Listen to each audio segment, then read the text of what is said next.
curating news articles for your social media channels, or maybe you see a friend of yours or a colleague has shared an article. What questions do you ask before you share? Well, there is no test, so I came up with what I call the good sense test. And SENSE is an acronym, and it's just a way of stepping back and asking a few questions before you decide to put your reputation behind an article. SENSE stands for, the S is sensational or sensational news. Is the article or whatever it is you're about to share sensational? In other words, is it exaggerated? Is it overinflated? Is it hyperbole? Or is it more fact-based versus opinion-based? If you can get past the S, you can move on to the E in SENSE, which is evaluate. How much have you evaluated the content of the article?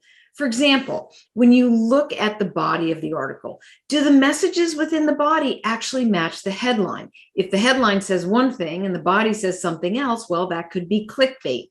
And you also want to take a look at the experts who are named within an article. Are they named? Do they have credentials? Do they link over to reputable institutions? Is their work cited? And can you link over to their studies?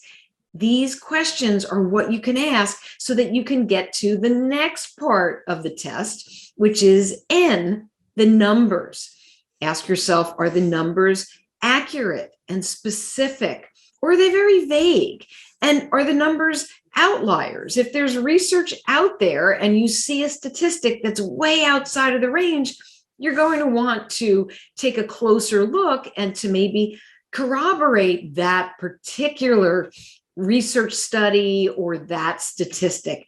The more specific you can be, the better. It's the difference between saying many people or hundreds of people, and when you say 75% of the 10,000 people who were surveyed and then link over to a source, that's a big difference in the numbers. The second S in SENSE is simply the source. Where did this article come from?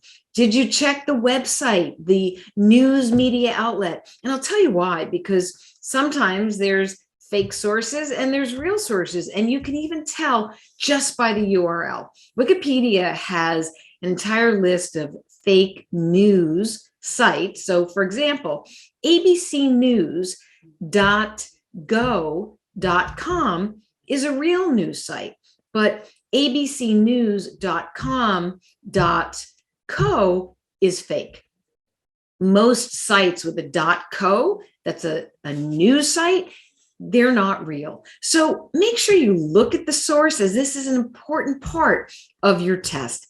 And the last part of the test is just to ask yourself, should I engage? And sometimes I say, yes, you should, but that engagement means asking more questions. Whether you're the person who's about to share somebody else's article or one you've curated, or even you're the person pulling together an article and you're looking for resources before you share your news and information. That's good sense, and I hope this acronym helps you move forward to ask questions so that you can share with your good sense.